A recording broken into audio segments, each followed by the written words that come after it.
పరిమితమైనటువంటి BJP ఈసారి 8 సీట్లు వచ్చే అవకాశం అయితే ఖచ్చితంగా కనిపిస్తున్నాయని చెప్పొచ్చు. ఇప్పటికే తెలంగాణలో బీజేపీ 8 స్థానాల్లో లీడ్ లో ఉన్నటువంటి పరిస్థితి చూసుకుంటే కనుక ఈసారి తమిళనాడులో ఏమైనా భారతీయ జనతా పార్టీ కొంత స్వింగ్ పెరిగే ఛాన్స్ ఏమైనా కనిపిస్తున్నాయి? ఎందుకంటే అన్నామలై చాలా స్టార్ క్యాంపెయినర్ గా ఉన్నారు, at the same time national wide గా కూడా ఆయనకు అంత పేరుంది. ఇప్పటికే తమిళసై గురించి కూడా ఇందాక మీరు చెప్తున్నటువంటి సందర్భంలో కొంత వెనకంజలో ఉన్నారన్నట్టుగా తెలుస్తోంది. బట్ ఈసారి భారతీయ జనతా పార్టీకి కొంత ఓటు బ్యాంక్ ఏమైనా కలిసి వచ్చే ఛాన్స్ ఉన్నాయా? తమిళనాడులో ఉన్నటువంటి 39 స్థానాల్లో ఎంతవరకు భారతీయ జనతా పార్టీకి అన్నామలై ఎఫెక్ట్ కానీ బీజేపీ స్టార్ అంటే మీన్ మోడీ చరిష్మా కానీ ఎంతవరకు తమిళనాడులో కలిసి వస్తుంది అనుకోవాలా? ఎస్, మీరు అన్నట్టు నిన్న అన్నామలై కూడా మీడియాతో మాట్లాడడం జరిగింది. గత ఎన్నికలతో పోలిస్తే ఈసారి బీజేపీ ఓటు బ్యాంకు పెరిగిందని కూడా చెప్పాడు. అంటే 0.005 ఉన్నటువంటి ఓటు బ్యాంకు ఈసారి 20% ఓటు బ్యాంకు పెరిగిందని కూడా అన్నామలై పేర్కొన్నాడు. అతని అంచనాలకు తగ్గట్టుగానే ఫలితాలు వస్తున్నప్పటికీ కూడా అన్నామలై మాత్రం కొంత వెనకంజలో ఉన్నటువంటి పరిస్థితి అయితే ఉంది. మొదటి రౌండ్ లో అన్నామలై ముందంజలో ఉన్నప్పటికీ ప్రస్తుతం రౌండ్ పెరుగుతున్న కొద్ది అన్నామలై వెనకంజలో ఉన్నారు. అదేవిధంగా తమిళసై ఈసారి కూడా తమిళసైకి నిరాశ ఎదురైందని చెప్పొచ్చు. గత 2 అసెంబ్లీ ఎన్నికలకు సంబంధించి కావచ్చు, ఎంపీ ఎన్నికలకు సంబంధించి 3 సార్లు ఓటమి పాలైనటువంటి తమిళసై ఈసారి అదృష్ట పరీక్షించుకునేటువంటి నేపథ్యంలో ఈసారి కూడా ఆమెకు చేదు అనుభవం ఎదురవుతున్నటువంటి పరిస్థితి అయితే ఉందని చెప్పొచ్చు. ఈ విధంగా బీజేపీకి సంబంధించినటువంటి గెలుస్తాననే ధీమా ఉన్నటువంటి బీజేపీకి సంబంధించినటువంటి అభ్యర్థులు కొంత వాళ్ళకు నిరాశ ఎదురవుతున్నటువంటి పరిస్థితి అయితే ఉందని చెప్పొచ్చు. మనం ఇక్కడ క్లియర్ గా చూసుకోవచ్చు.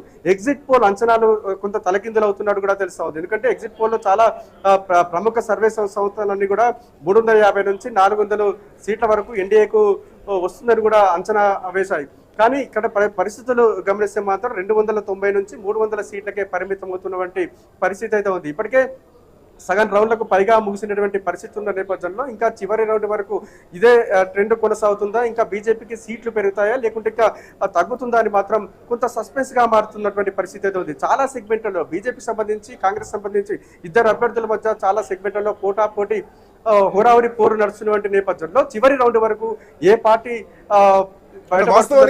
కిరణ్, ప్రాంతీయ పార్టీలు ఎక్కడైతే బలంగా ఉంటాయో అక్కడ జాతీయ పార్టీలు అంత ఈజీగా అధికారంలోకి రావు, అంత ఈజీగా ప్రజా మద్దతు కూడగట్టుకోలేవు అన్నది మాత్రం తెలిసింది. మరి ముఖ్యంగా దక్షిణ భారతదేశంలో దక్షిణాదిలో ఉన్నటువంటి ప్రాంతీయ పార్టీల్లో ఇది మనం స్పష్టంగా చూసాం. ఇట్లా నేపథ్యంలో గతంలో తమిళనాడు విషయంలో చూసుకుంటే కనుక డిఎంకే అంటే ప్రస్తుతానికి డిఎంకే పార్టీతో అక్కడ ఇండియా కూటమి పొత్తులో ఉంది. తమిళనాడులో భారతీయ జనతా పార్టీ గతంలో కూడా ఏడీఎంకే తోటి అక్కడ పొత్తులో వెళ్ళడం జరిగింది. బట్ అప్పుడు కూడా పెద్దగా ఏం ప్రభావం చూపించలేదు. సో ఇట్లా నేపథ్యంలో డిఎంకేతో ఉన్నటువంటి అంటే ప్రాంతీయ పార్టీ బలంగా ఉంది, ఇక్కడ కూటమి కాంగ్రెస్ పార్టీతో కూటమిలో ఉంది కాబట్టి సో ప్రాంతీయ పార్టీ వైపే ప్రజలు మొగ్గు చూపారనుకోవాలా? అంత భారతీయ జనతా పార్టీ అన్నామలైని ఒక స్టార్ క్యాంపెయినర్ లాగా ఆల్మోస్ట్ మనం చూడొచ్చు. ఏరోప్లేన్స్ కి కూడా రజనీకాంత్ కబాలీ సినిమా రిలీజ్ అయితే ఎట్లా అయితే అడ్వర్టైజ్ చేస్తారో అట్లా ఏరోప్లేన్స్ కూడా ప్రచారం చేశారు అన్నామలైకి సంబంధించినటువంటి అభిమానులు. బట్ ఇంత చేసినా కానీ ప్రజలు మళ్ళీ ప్రాంతీయ పార్టీ వైపే చూసారనుకోవచ్చా? ఎట్లా చూడొచ్చు? ఎస్, మీరు అన్నట్టు ప్రాంతీయ పార్టీల ప్రభావం ఈ ఎన్నికల మీద చాలా ఎక్కువగా ఉందని కూడా చెప్పొచ్చు.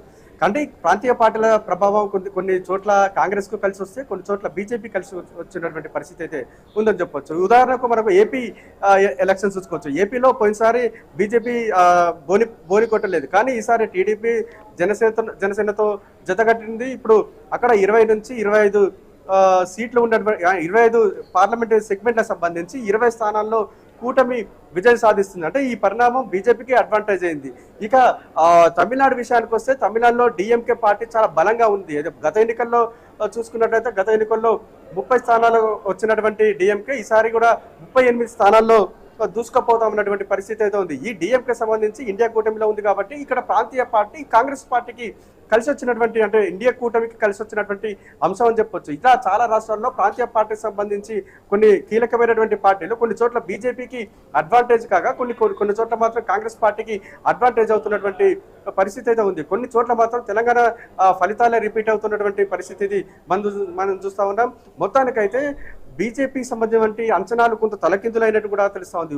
ఒకనొక దశలో ప్రధాని మోదీ కూడా 2-3 రౌండ్లలో వెనకంజా వేసినప్పటికీ కూడా ఇప్పుడు 4వ రౌండ్లో కొంత పుంజుకున్నటువంటి పరిస్థితి అయితే ఉందని చెప్పొచ్చు. ఇలా ప్రముఖులను కూడా అక్కడక్కడ ప్రముఖులు కూడా షాక్ ఇస్తున్నటువంటి పరిస్థితి అయితే ఉందని చెప్పొచ్చు. గత ఎన్నికల్లో చూసుకుంటే ఈసారి దేశ ప్రజలు చాలా చైతన్యవంతులైనటువంటి పరిస్థితి అయితే ఉన్నారని కూడా మనకు ఫలితాలు స్పష్టం చేస్తా ఉన్నటువంటి సిచ్యువేషన్ కనబడతా ఉంది. ఇప్పటికే సగం అంటే 50% పైగా ఫలితాలు వచ్చినటువంటి పరిస్థితి అయితే ఉంది. ఇంకా అంటే ఇంకా 10 రౌండ్లు ఉన్నటువంటి నేపథ్యంలో విజయ్ ఎవరి వరుస్తుంది, కొన్ని చోట్ల నెక్ టు నెక్ ఉన్నటువంటి